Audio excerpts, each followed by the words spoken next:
$9. Shanghai is paying $9 more per ounce for physical silver than the Western paper price. The Shanghai Gold Exchange Ag, T+D, contract settled at $78.49 per ounce on December 24th. COMEX futures closed at $72.36. That is not a rounding error.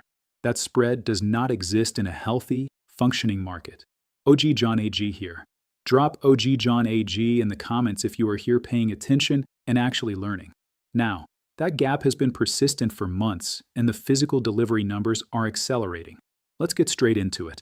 Before we go further, if this kind of data-first analysis is what you have been looking for, hit the like button right now.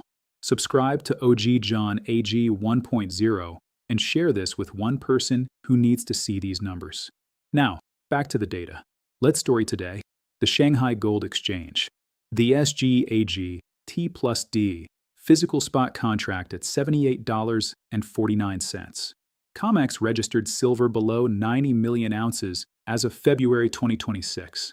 A single-day negative adjustment of 3,256,882 ounces in the registered category reported by COMEX official depository statistics on February 11th.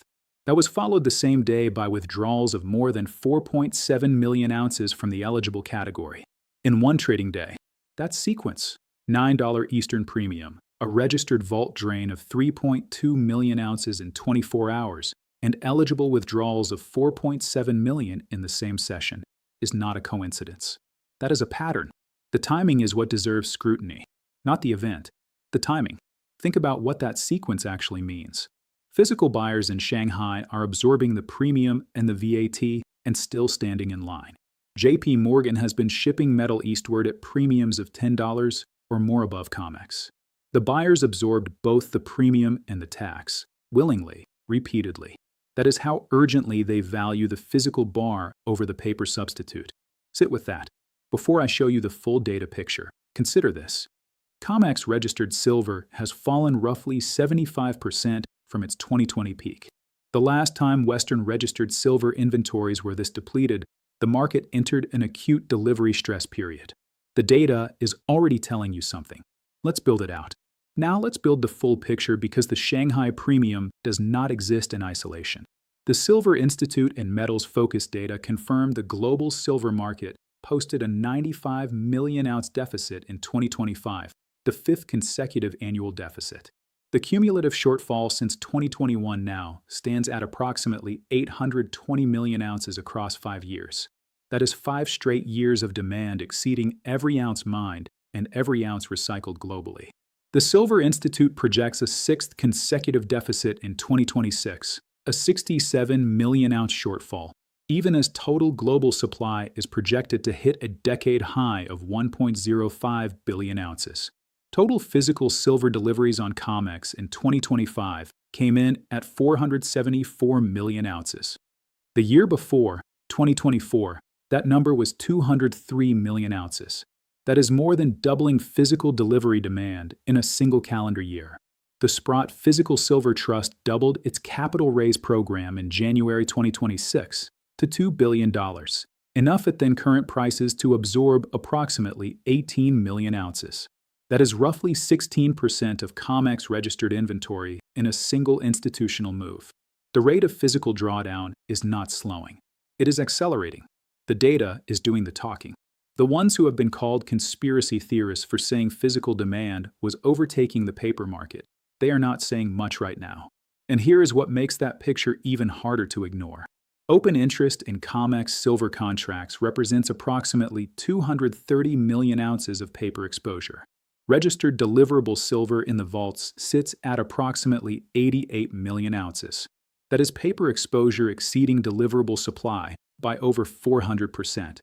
At the same time, China classified silver as a strategic material in late 2025 and tightened export licenses effective January 1, 2026.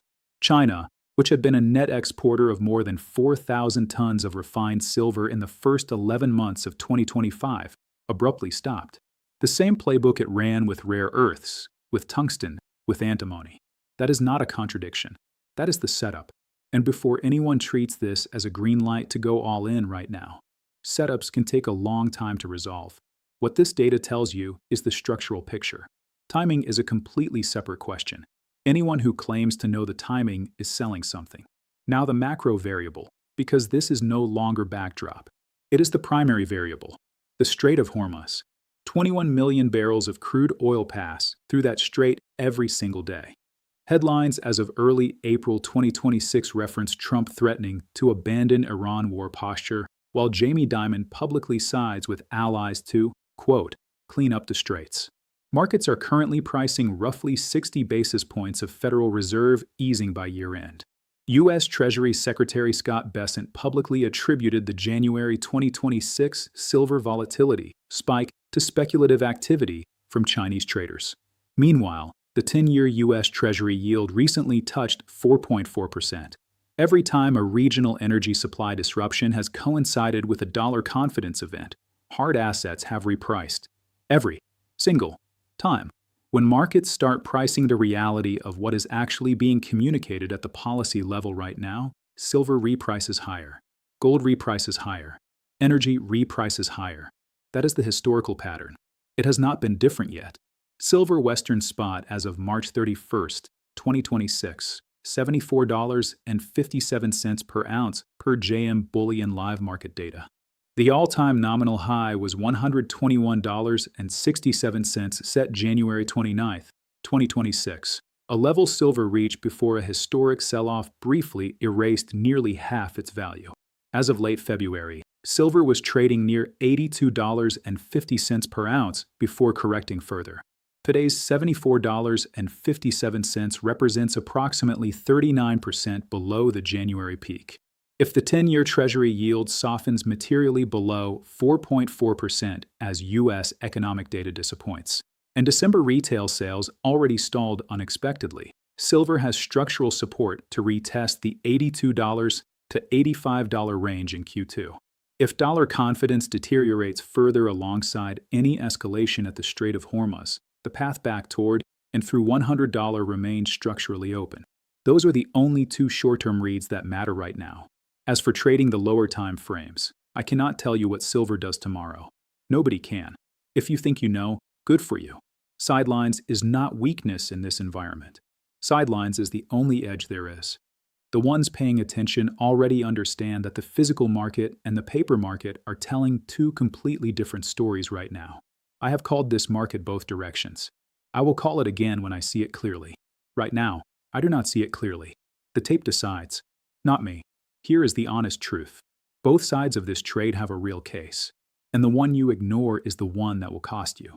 So let's run both. The bear case is real. First, silver already dropped nearly 40% from its $121 all-time high on January 29th, demonstrating extreme volatility and overextension risk. Second, solar sector silver demand is projected to fall 7% in 2026 to 194 million ounces as manufacturers reduce silver intensity per panel, cutting into industrial demand growth. Third, the Silver Institute 2026 forecast shows total global supply hitting a decade high of 1.05 billion ounces as mine output rises and the deficit narrows to 67 million ounces. The bull case is equally real.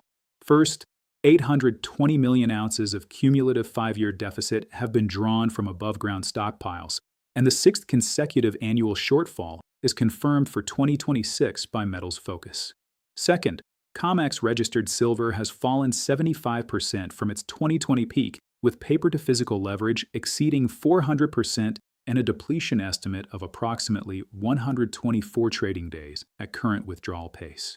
Third, China's strategic silver export reclassification effective January 2026 and the Sprott $2 billion capital raise represent coordinated institutional moves to absorb physical metal outside the paper system. Size correctly. Know what you are in before you are in it. The physical market already knows where this is going. The paper market is still arguing. That argument does not last forever. Everything shown today points to one conclusion. The structural pressure is already built. A 75% registered inventory drawdown, a $9 Eastern premium, a 400% paper-to-physical leverage ratio, a 6th consecutive global supply deficit confirmed. The only question remaining is when the paper market catches up to what the physical market already knows. Don't take my word for it. Verify every number I gave you today. Check the data yourself. CME Group official COMEX warehouse reports at cmegroup.com. The Silver Institute World Silver Survey at silverinstitute.org. Shanghai Gold Exchange data at sge.com.cn. Logic over hype. Always. If this analysis added value, like this video right now, subscribe to OG John AG 1.0 so you never miss a data drop. Share this with one person who needs to see these numbers. The ones running the OG John AG 1.0 playbook do not wait for the mainstream to catch up. They already know. OG John AG 1.0. Out.